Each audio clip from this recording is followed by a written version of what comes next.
Hello friends, welcome to my channel. आज के इस वीडियो में हम लोग देखने वाले हैं वर्ब को। तो पिछले वीडियो में हम लोगों ने डिस्कस किया था वर्ब को, और उसमें हमने इंट्रोडक्शन देखा था कि किस तरीके से वर्ब हमारा होता है और कितने टाइप का होता है। तो उसमें हम लोगों ने डिस्कस कर लिया था कहाँ तक, मॉडल ऑक्सिलरी वर्ब तक डिस्कस कर लिया था। तो अब ये जो है हमारा ये वीडियो प्रिंसिपल या फिर मेन वर्ब से शुरू होगा। तो चलिए पहले वाले वीडियो का हम लोग थोड़ा सा समराइजेशन कर लेते हैं एक बार, क्या क्या हम लोगों ने सीखा था। तो हम लोगों ने पहले वीडियो में क्या क्या सीखा था, यानी वर्ब किसे कहते हैं, what a person does, did are doing. कोई व्यक्ति या वस्तु क्या करता है या क्या किया है या फिर क्या कर रहा है, ये सब बताने वाले वर्ड जो होते हैं ये सब क्या कहलाते हैं, वर्ब कहलाते हैं। फिर उसके बाद में हम लोगों ने सीखा था टाइप्स ऑफ वर्ब। तो टाइप्स ऑफ वर्ब हम लोगों ने दो प्रकार का हम लोगों ने पहले सीखा। वो कौन सा था, एक तो हमारा था हेल्पिंग वर्ब जिसको हम ऑक्सिलरी वर्ब बोलते हैं, और दूसरा प्रिंसिपल वर्ब यानी जिसको हम मेन वर्ब बोल देते हैं। तो हम लोगों ने ऑक्सिलरी वर्ब में देखा था, हेल्पिंग वर्ब में बी, डू, हैव के फॉर्म को। तो वो क्या करता है, ऑक्सिलरी या हेल्पिंग वर्ब क्या करता है, सेंटेंस की टेंस को डिसाइड करने में हेल्प करता है मेन वर्ब की। कहीं भी ये मेन वर्ब की तरह नहीं यूज़ होता है। अगर मेन वर्ब की तरह यूज़ होता है तो कोई अदर मेन वर्ब नहीं आता है। और क्या, पोजीशन के लिए भी इसका यूज़ किया जाता है।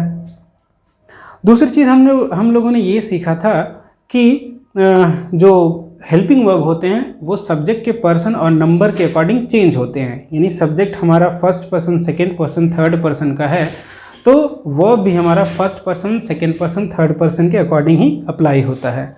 और हम लोगों ने ये भी सीखा था कि कौन सा वर्ब किस सब्जेक्ट के साथ में लगता है, यानी सिंगुलर सब्जेक्ट के साथ सिंगुलर वर्ब और प्लूरल सब्जेक्ट के साथ में प्लूरल वर्ब।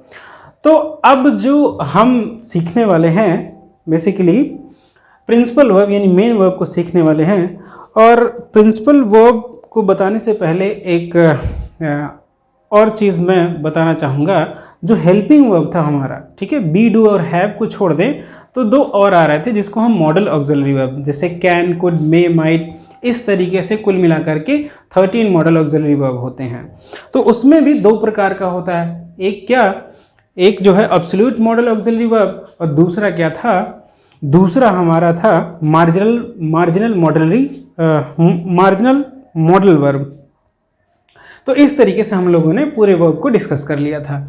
अब हम शुरू करने वाले हैं प्रिंसिपल वर्ब को। तो प्रिंसिपल वर्ब यानी मेन वर्ब, चलिए देखते हैं। प्रिंसिपल, जैसे इसका नाम है प्रिंसिपल यानी मेन, ठीक है, मुख्य वर्ब जिसको मुख्य क्रिया बोला जाता है हिंदी में, यानी किसी भी सेंटेंस में जो मेन रोल प्ले करता है यही है हमारा क्या, प्रिंसिपल वर्ब। देखिए, a verb denoting an action, occurrence, experience and form the main part of the predicate. ये क्या कह रहा है, सेंटेंस में डेफिनेशन क्या कह रहा है कि एक ऐसा वर्ब जो डिनोट करता है एक्शन को, और क्या, अकरेंस यानी घटना को, और उसके बाद में क्या, एक्सपीरियंस, कोई भी एक्सपीरियंस, या हमको क्या और बताता है, फॉर्म द मेन पार्ट, यानी सब्जेक्ट और प्रेडिकेट दो पार्ट में हम लोगों ने सेंटेंस को तोड़ना सीखा था। तो जो मेन पार्ट है प्रेडिकेट का कौन बनाता है, यही प्रिंसिपल वर्ब बनाता है। देखिए और क्या है, the meaning of whole sentence depend on it and express complete meaning. जो सेंटेंस की मीनिंग होती है ना, ये कंप्लीटली डिपेंड होती है किस पर, इसी वर्ब पर। किस पर भाई, प्रिंसिपल वर्ब पर। और ये क्या कह रहा है, दे कैन स्टैंड अलोन, और ये अकेले ही आ सकते हैं, सेंटेंस में अकेले आ सकते हैं। वैसे हेल्पिंग वर्ब सेंटेंस में अकेले नहीं आ रहा था, लेकिन प्रिंसिपल वर्ब या मेन वर्ब सेंटेंस में अकेले आ सकता है। और देखिए, they change according to the number and person of the subject.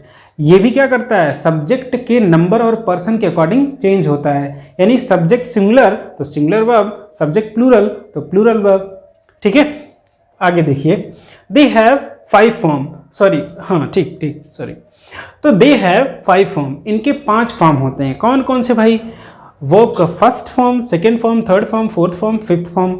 Verb के वीडियो में मैं स्टार्टिंग में ही शायद बताया होऊंगा, अगर नहीं भी बताया तो मैं आपको बता दूंगा। चलिए देखते हैं। अगर मैं कुछ वर्ब के एग्जाम्पल ले रहा हूँ तो यहाँ देखिए राइट, जंप, डांस, ये सारे के सारे मेन एक्शन को रिप्रेजेंट करते हैं, डिनोट करते हैं। बिना इनके पता नहीं चलेगा कि हाँ क्या काम हुआ है। तो इस तरीके से ये सारे के सारे क्या रिप्रेजेंट करते हैं, क्या डिनोट करते हैं, ये मेन एक्शन को डिनोट करते हैं। यानी जैसे लिखा ना यहाँ पर अकरेंस, ठीक है, एक्शन, उसको डिनोट करते हैं। अगर किसी भी सेंटेंस से मेन वर्ब हटा लिया जाए तो सेंटेंस का सेंस ही नहीं क्लियर होगा, इसलिए इनको हम बोल सकते हैं क्या, ये मेन रोल प्ले करते हैं। आगे देखिए, यहाँ पर कुछ सेंटेंसेस मैंने लिख रखे हैं, उनको समझेंगे और उसी के बेस्ड पर हम समझ पाएंगे कौन सा वर्ब यानी कौन सा फॉर्म वर्ब का किस टेंस में यूज होता है। सबसे पहले देखिए यहाँ पर लिखा गया है आई राइट अ लेटर, मैं एक पत्र लिखता हूँ। अब लिखता हूँ, यहाँ पर ये जो वर्ब यूज हुई है ना, ये फर्स्ट फॉर्म है। अब एक चीज़ मैं आपको बताना चाहूँगा, कोई भी वर्ब होती है अपने आप में प्लूरल होती है। मेन वर्ब कोई सा भी उठा लीजिए, वो क्या होगा, वो प्लूरल होगा। जैसे अगर मैं बात करूं राइट की, ठीक है, ये जो राइट है अपने आप में क्या है, प्लूरल है, ठीक है, ये प्लूरल है। जैसे कोई नाउन होता है ना, वो अपने आप में सिंगुलर होता है और ये वर्ब जो है अपने आप में प्लूरल होती है। तो ये चीज़ आपको ध्यान रहे। अच्छा जी, जब ये प्लूरल होता है तो इसको सिंगुलर कैसे बनाते हैं, तो सिंगुलर एस या ई एस लगा करके हम इसको सिंगुलर बना देते हैं। ये देखिए अब ये बन गया क्या, ये सिंगुलर बन गया, ठीक है। अगर हम नाउन की बात करेंगे तो नाउन देखिए, अगर मैं लिख दिया यहाँ पर पेन, तो पेन हमारा क्या है, सिंगुलर है, और प्लूरल बनाना हुआ तो हम पेन्स जोड़ देते हैं, तो ये हमारा क्या बन गया, प्लूरल बन गया। लेकिन वर्ब के कंडीशन में क्या होता है, वर्ब ऑलरेडी प्लूरल होती है, उसको सिंगुलर बनाते हैं एस या ई एस लगा करके। चलिए यहाँ पर प्लूरल वर्ब दिया है।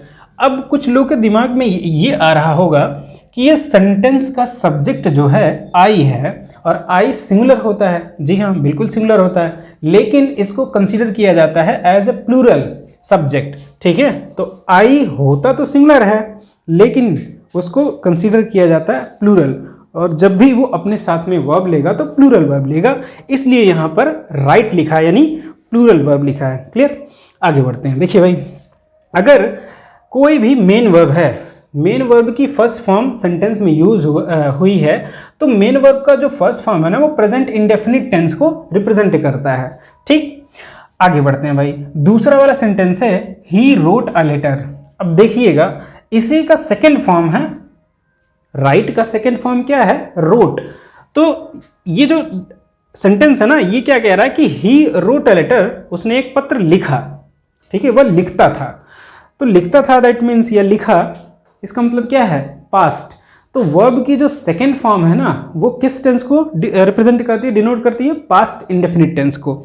जब भी कहीं भी मेन वर्ब की सेकेंड फॉर्म यूज होगी तो कहाँ पर यूज होगी, पास्ट इंडेफिनिट में। ठीक, आगे बढ़ते हैं। और तीसरा जो लिखा है, तीसरा क्या लिखा है, she has written a letter, उसने वह एक पत्र लिख चुकी।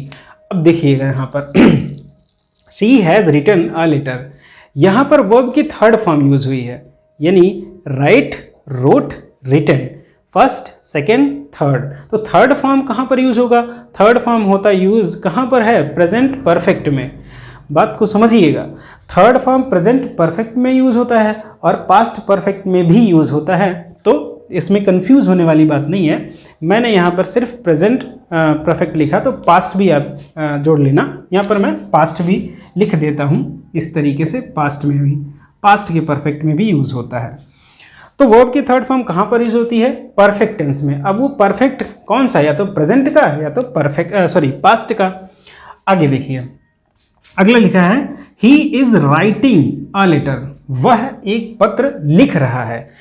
ये वर्ब की फोर्थ फॉर्म होती है। जब भी वर्ब के फर्स्ट फॉर्म में हम लोग आईएनजी जोड़ देते हैं तो वर्ब की वो फोर्थ फॉर्म बनती है। और फोर्थ फॉर्म कहाँ पर यूज होती है, वो कॉन्टिन्यूअस टेंस में यूज होती है। जैसे मैंने यहाँ बताया ना, पास्ट, प्रेजेंट, आप पास्ट जोड़ लेना, तो यहाँ भी आप पास्ट जोड़ सकते हो। ठीक है, कहाँ पर यूज होगा भाई, पास्ट में। यहाँ पर ये सेंटेंस जो है ना, ये प्रेजेंट में है, ये भी प्रेजेंट में है। ठीक, लेकिन जो वर्ब की फोर्थ फॉर्म है, ये थर्ड फॉर्म है, प्रेजेंट के परफेक्ट या पास्ट के परफेक्ट में। वर्ब की जो फोर्थ फॉर्म है यहाँ पर, यहाँ थर्ड फॉर्म की बात कर रहा था। फोर्थ फॉर्म कहाँ पर यूज होगा भाई? प्रेजेंट के कंटिन्यूअस में या पास्ट के कंटिन्यूअस में। कभी भी ये जो वर्ब की फोर्थ फॉर्म है ना, वो कहाँ पर आएगी? वो आती है कंटिन्यूअस टेंस में, चाहे वो किसी भी टेंस का कंटिन्यूअस हो, प्रेजेंट का हो या फिर पास्ट का हो, आएगा कहाँ पर? कंटिन्यूअस टेंस में।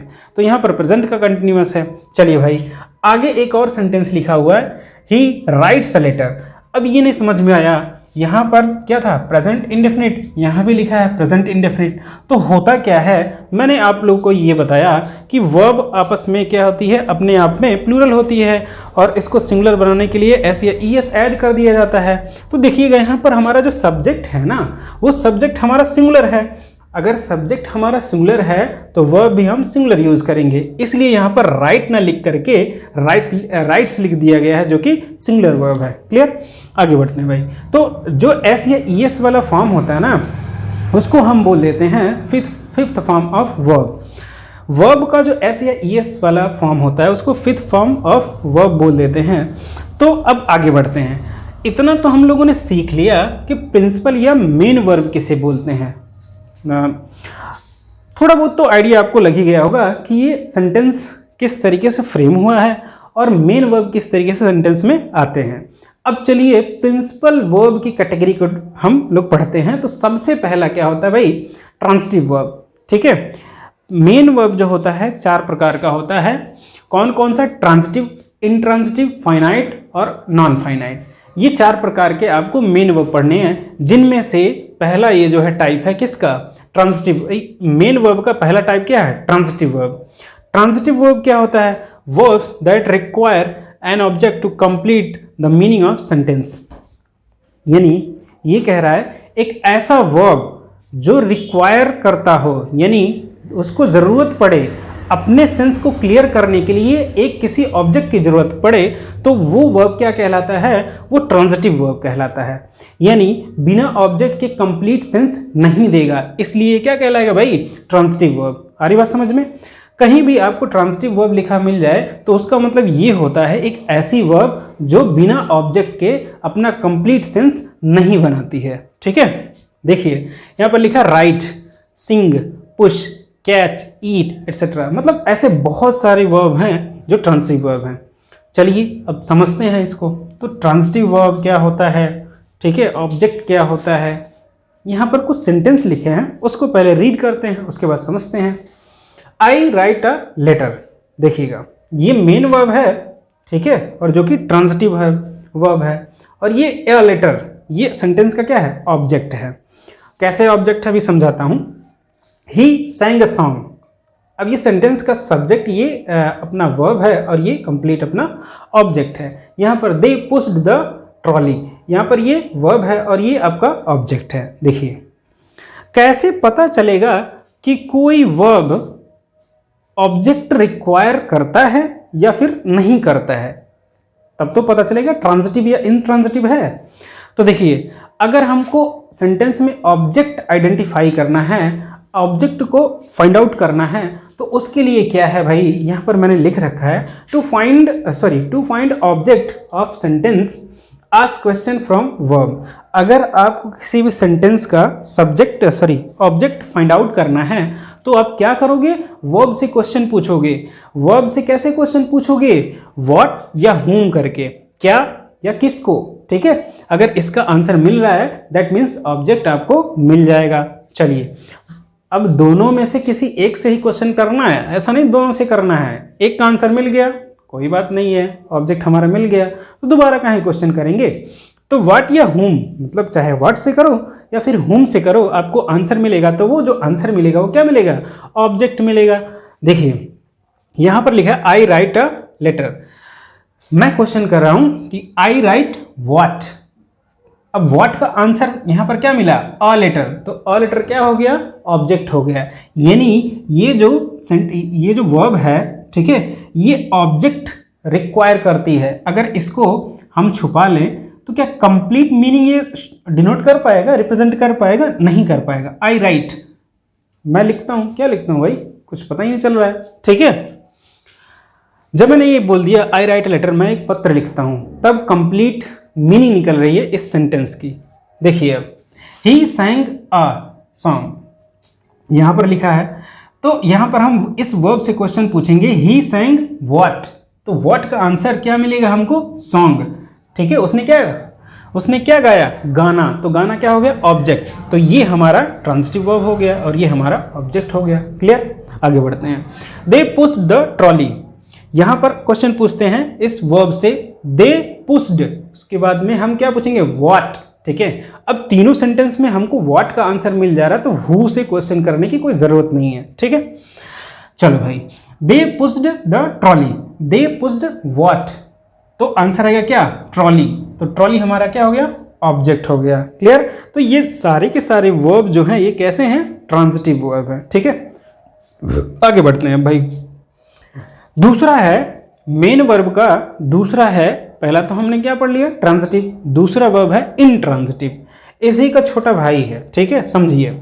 इंट्रांजिटिव वर्ब क्या होता है, verb that do not require an object to complete meaning of sentence, एक ऐसा वर्ब जो किसी भी ऑब्जेक्ट की रिक्वायरमेंट ना करता हो अपने कंप्लीट सेंस को रिप्रेजेंट करने के लिए, एक्सप्रेस करने के लिए। तो ऐसे वर्ब को हम क्या बोल देते हैं, ऐसे वर्ब को हम बोल देते हैं इंट्रांजिटिव वर्ब। देखिए, ट्रांजिटिव और इंट्रांजिटिव वर्ब में बस इतना ही अंतर है, ट्रांजिटिव ऑब्जेक्ट लेता है अपना कंप्लीट सेंस एक्सप्रेस करने के लिए, इंट्रांजिटिव को ऑब्जेक्ट की नीड नहीं होती है, वो बिना ऑब्जेक्ट के अपना कंप्लीट सेंस एक्सप्रेस कर पाता है। तो इसको हम क्या बोल देते हैं, इंट्रांजिटिव वर्ब।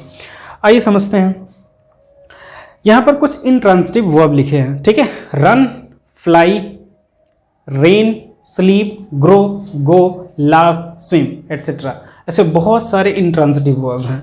देखिए, सेंटेंसेस के थ्रू हम लोग समझेंगे। दे रन, वह दौड़ता है।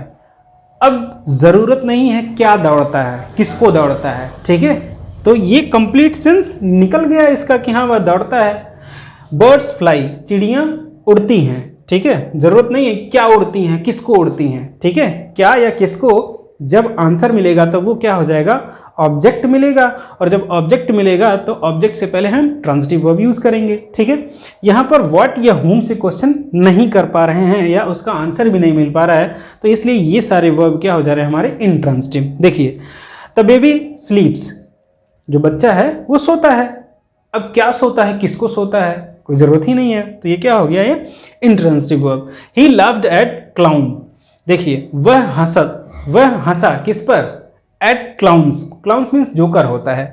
तो समझिएगा, जब भी यहाँ पर मैं अंडरलाइन इसलिए किया हूँ ना, जब भी लाफ लगता है यानी हंसना, किसी के ऊपर हंसने के लिए हम लाफ एट का प्रयोग करते हैं। ये फिक्स्ड प्रीपोजिशन है, ये जो प्रीपोजिशन है ना फिक्स्ड है, लाफ के साथ में एट आता है।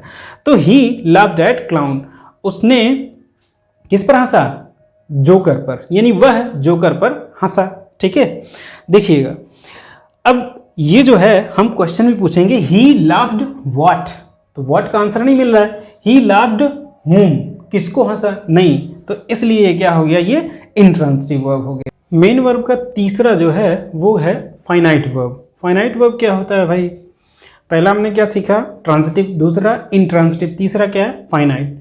Verb that has subject and exhibit tense and number of subject, ये कह रहा है कि ऐसा वर्ब जिसके पास में क्या हो, सब्जेक्ट हो, और क्या करे, एग्जिबिट करे टेंस को, यानी टेंस को बताए किस टेंस में है।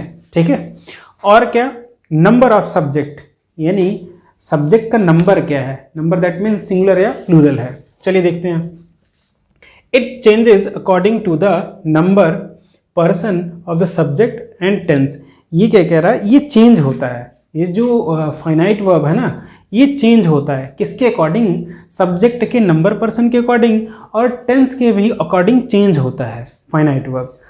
तो होता क्या है, अगर सिंगुलर है सब्जेक्ट तो सिंगुलर वर्ब आएगा, प्लूरल है सब्जेक्ट तो प्लूरल वर्ब आएगा। ठीक है, तो ये जो फाइनाइट वर्ब है सब्जेक्ट के नंबर और पर्सन के अकॉर्डिंग चेंज होता है।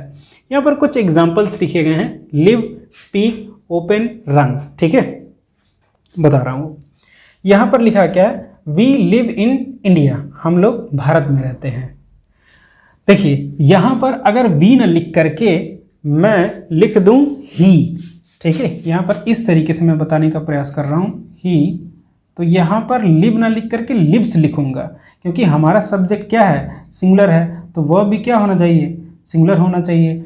अभी हमने सीखा कि कोई भी वर्ब अगर सिंगुलर बनानी है हमको तो क्या करते हैं, एस या ई एस जोड़ देते हैं, तो ही लिव्स इन इंडिया हो जाएगा, ये हो जाएगा। ठीक है, आगे दूसरा sentence, she open the door. यहाँ पर क्या है, सी सब्जेक्ट है और ओपनड, यानी यहाँ पर मैंने लिखा था ओपन, ये बेस फॉर्म ऑफ वर्ब है, ये चेंज हुआ है। क्यों चेंज हुआ है, क्योंकि टेंस चेंज हुआ है। अब ये टेंस चेंज हुआ है, दैट मीन्स कि पास्ट टेंस में शी ओपनड द डोर, यानी दरवाज़ा खोल दिया गया था। ठीक है, उसने दरवाज़ा खोल दिया था। ठीक, आगे बढ़ते हैं। जैसे मैंने ये बताया कि यहाँ पर क्या है भाई, we live in India, we के साथ में लिव हमने जोड़ा है और यहाँ पर हमने क्या जोड़ा है, ही के साथ में लिव्स जोड़ा है। ये singular subject singular verb. Finite verb क्या होता है, चेंज होता है, किसके अकॉर्डिंग, सब्जेक्ट के नंबर या पर्सन के अकॉर्डिंग या टेंस के अकॉर्डिंग।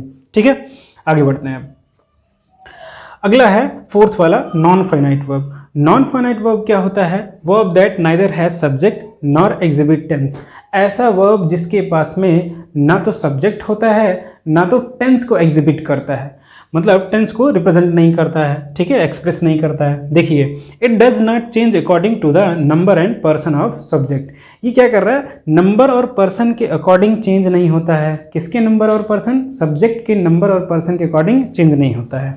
और क्या कह रहा है भाई, it does not function as a main verb, और ये मेन वर्ब की तरह नहीं काम करता है। ठीक है, जैसे एक हेल्पिंग वर्ब होता है, हेल्पिंग वर्ब का क्या काम होता है, मेन वर्ब की हेल्प करना, सेंटेंस का टेंस डिसाइड करने में। तो ऐसे ये मेन वर्ब की तरह काम नहीं करता है। मेन वर्ब का क्या काम होता है, कंप्लीट जो एक्शन है उस पर डिपेंड होता है। अगर मेन वर्ब सेंटेंस से हटा दिया जाए तो सेंटेंस का जो कंप्लीट सेंस है वो नहीं निकल पाएगा। ठीक है, तो एज अ मेन वर्ब ये काम नहीं करता है। चलिए देखते हैं कुछ जो है हमारे दिए गए हैं क्या, non finite verb. Watching, learning, to learn, to win, broken, spoken, develop, ये सब के सब क्या हैं, ये सब के सब नॉन फाइनाइट वर्ब है। तो इससे पहले हम लोगों ने अभी सीखा कि एक हमारा क्या होता है, ट्रांजिटिव, और दूसरा होता है इंट्रांजिटिव। तो उसी में से घूम फिरा के तो आ रहा है बिल्कुल। अब इसको समझने की देरी है। क्या है भाई, देखिए यहाँ पर मैंने लिखा है वॉचिंग, वॉच नहीं लिखा है। यहाँ पर मैंने लिखा लर्निंग, लर्न नहीं लिखा है। अब इन दोनों में अंतर क्या है, टू लर्न, विन, यानी विन, विन में क्या अंतर, टू विन में क्या अंतर है, ये सारी चीज़ हम सीखेंगे। तो सबसे पहले सीखेंगे भाई, जो नॉन फाइनाइट वर्ब है वो कितने प्रकार का, तो 3 प्रकार का होता है। पहला होता है इन्फिनिटिव, दूसरा पार्टिसिपल, तीसरा होता है जीरंड। ठीक है, समझिए। यहाँ पर पहला क्या है, इन्फिनिटिव। इन्फिनिटिव किसे बोलेंगे, जब मेन वर्ब की फर्स्ट फॉर्म से फर्स्ट फॉर्म के पहले जो है टू का प्रयोग कर देते हैं, यानी two plus V1, two plus main verb की फर्स्ट फॉर्म अगर कहीं भी आएगी तो उसको हम क्या बोलेंगे, इसको बोलेंगे इन्फिनिटिव। देखिए 2 और प्लस V1। ठीक है, तो ये क्या हो गया, इन्फिनिटिव हो गया। अगला हमारा है पार्टिसिपल। पार्टिसिपल जो होता है 2 प्रकार का होता है। पहला होता है प्रेजेंट पार्टिसिपल और दूसरा होता है पास्ट पार्टिसिपल। तो प्रेजेंट पार्टिसिपल क्या होता है, जैसे मैंने यहाँ पर लिखा है रनिंग, वॉकिंग। ठीक है, यानी मेन वर्ब में कहीं ING लगी रहेगी। ठीक है, और ING लगी रहेगी और ये कैसे काम करेगा, एज ए एडजेक्टिव काम करेगा, तो उसको हम बोलेंगे पार्टिसिपल। जैसे देखिएगा, मैं एक एग्जाम्पल कहता हूँ, आई बॉट अ रनिंग शू। ठीक है, I bought a pair of running shoe, मतलब मैंने खरीदा, क्या खरीदा, रनिंग शूज़ खरीदा। दैट मीन्स कि दौड़ने वाला जूता। ठीक है, यानी ऐसा जूता नहीं कि वही दौड़ेगा, नहीं, उसको पहन करके मैं दौड़ूंगा। उसका पर्पस बता रहा है, उसकी क्वालिटी बता रहा है कि कैसा कैसा जूता है वो, बेसिकली पहन करके दौड़ने के लिए। ठीक है, तो रनिंग शूज़, वॉकिंग। ठीक है, ये भी अगर कहीं पर यूज़ होता है, जैसे अगर मान लो कि पार्टिसिपल यूज़ हो रहा है तो वॉकिंग जो है कहीं पर यूज़ होगा किस तरीके से पार्टिसिपल, तो इस तरीके से बताएगा, वॉकिंग टॉय। ठीक है, एक ऐसा टॉय जो कैसा हो, वॉक करने वाला हो। ठीक है, उसकी विशेषता बताई जा रही है। ये कोई खिलौना होता है ना चलने वाला, ठीक है, तो उसी को हम बोल सकते हैं वॉकिंग टॉय। ठीक, एडजेक्टिव की तरह यूज़ होता है। आगे बढ़ते हैं। दूसरा होता है पास्ट पार्टिसिपल। पास्ट पार्टिसिपल क्या होता है, अब वर्ब की जो सेकेंड फॉर्म होती है, ठीक है, उसी को हम बोल देते हैं पास्ट पार्टिसिपल। जैसे यहाँ पर लिखा ब्रोकन, डेवलप्ड। ठीक है, बात को समझिएगा। मैं एक एग्जांपल से बता रहा हूँ। मैंने कहा ब्रोकन ग्लास, ठीक है। अब वो ग्लास क्या है, ब्रोकन है, यानी टूटा हुआ है। ग्लास की क्वालिटी बताई जा रही है कि वो कैसा है, तो ब्रोकन यानी टूटा हुआ है। अगला है डेवलप्ड कंट्री, तो कंट्री कैसी है, डेवलप्ड है, ठीक। और उसी तरीके से मैं यहाँ पर यूज़ कर सकता हूँ प्रेजेंट पार्टिसिपल में डेवलपिंग कंट्री, ठीक है। तो डेवलपिंग कंट्री क्या हो रहा है, एक ऐसी कंट्री जो डेवलप कर रही है। और डेवलप्ड कंट्री का मतलब क्या हो जाएगा, एक ऐसी कंट्री जो डेवलप्ड कर चुकी है, यानी विकास कर चुकी है, ठीक है। चलिए आगे बढ़ते हैं। और अगला जो हमारा नॉन फाइनाइट वर्ब है वो तीसरा वाला हमारा जीरंड है। अब ये जीरंड क्या होता है, ठीक है। वर्ब में आईएनजी जोड़ दीजिए तो वही जीरंड बन जाता है। तो सर जी प्रेजेंट पार्टिसिपल में क्या अंतर होता है, जीरंड में क्या अंतर होता है, दो दो जगह क्यों बता रहे हैं। तो ये बेसिकली यूज होता है एज अ सब्जेक्ट या फिर एज अ ऑब्जेक्ट। जीरंड कहीं भी सेंटेंस में आएगा एज अ सब्जेक्ट आएगा, और जीरंड एज अ सब्जेक्ट काम करेगा तो उसके बाद में हेल्पिंग वर्ब या मेन वर्ब आएगी। अरे बात समझ में। चलिए भाई, यहाँ पर कुछ एग्जाम्पल्स लिखे गए हैं तो उससे हम समझ पाएंगे अच्छी तरीके से कि कौन सा इन्फिनिटिव, कौन सा पार्टिसिपल, कौन सा जीरंड। देखिए, I want two by A car, यहाँ पर 2 + V1। बाई क्या है, बाई मीन्स खरीदना, और ये क्या होता है, वर्ब की फर्स्ट फॉर्म है, और वर्ब के फर्स्ट फॉर्म से पहले टू लग गया तो ये क्या हो गया, इन्फिनिटिव हो गया, ठीक है। आगे बढ़ते हैं। दूसरा लिखा है the patient is to walk to walk, sorry, patient is to week to walk. मतलब जो पेशेंट था यानी मरीज जो था वो बहुत ही इतना वीक था कि वो चल नहीं सकता था। तो 2 + V1, वॉक मीन्स चलना, उससे पहले जो है टू लग गया, दैट मीन्स ये है टू और ये है वर्ब की फर्स्ट फॉर्म, तो ये क्या हो गया, इन्फिनिटिव हो गया, ठीक है। आगे बढ़ते हैं। अब आगे लिखा है the patient they came out of a broken window. अब यहाँ समझिएगा, ब्रोकन विंडो, ठीक है। ये ब्रेक मीन्स क्या होता है, तोड़ना, ठीक है। अब ब्रोक मीन्स क्या, टूटा हुआ, ठीक। यहाँ पर क्या कह रहा है, दे केम आउट, वे लोग बाहर आए, कैसे, ब्रोकन विंडो से, यानी टूटी हुई खिड़की से आए। तो ये जो खिड़की है ना, इसकी विशेषता बताई जा रही है, ना कि as a main verb use हो रहा है। अरे बस समझ में। और ये क्या हो गया भाई, हमारा पास्ट पार्टिसिपल हो गया। आगे बढ़ते हैं। आई फेड अ स्टार्विंग पपी। फेड मीन्स होता है खाना खिलाना, ठीक है। मैंने खाना खिलाया, किसको खाना खिलाया, स्टार्विंग पपी, यानी स्टार्व मीन्स होता है भूखा, बहुत तेजी से भूखा, यानी जो पपी था यानी डॉग का बच्चा था, उसी को हम बोलते हैं पपी, और उसको मैंने खाना खिलाया जो कि कैसा था, स्टार्विंग था, भूख से मर रहा था, ठीक है। तो पपी की ये क्वालिटी बता रहा है कैसा था, स्टार्विंग था, ठीक। आगे बढ़ते हैं। Swimming is a good exercise. अब यहाँ पर समझिएगा, यहाँ पर स्विम मीन्स क्या होता है, तैरना, वर्ब है स्विम, ठीक है। इसमें हमने जोड़ दिया आईएनजी, और जब भी जोड़ दिया आईएनजी तो या तो पार्टिसिपल बनेगा या तो जीरंड बनेगा।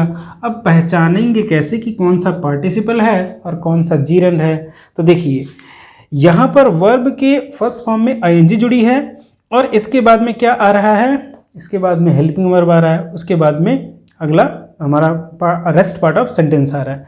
तो जब भी वर्ब के आईएनजी फॉर्म के तुरंत बाद में हेल्पिंग वर्ब आए, ठीक है, और ये एज अ सब्जेक्ट यूज हो तो इसको हम बोल देते हैं जीरंड बोलते हैं, ठीक है।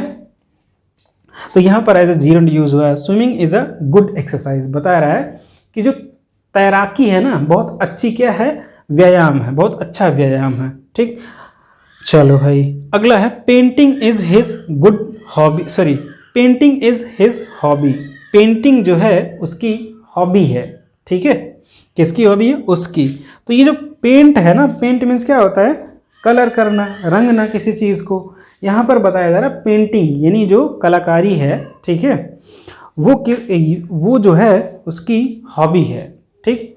आई होप वीडियो आपके समझ में आया होगा। Thanks a lot for watching the video.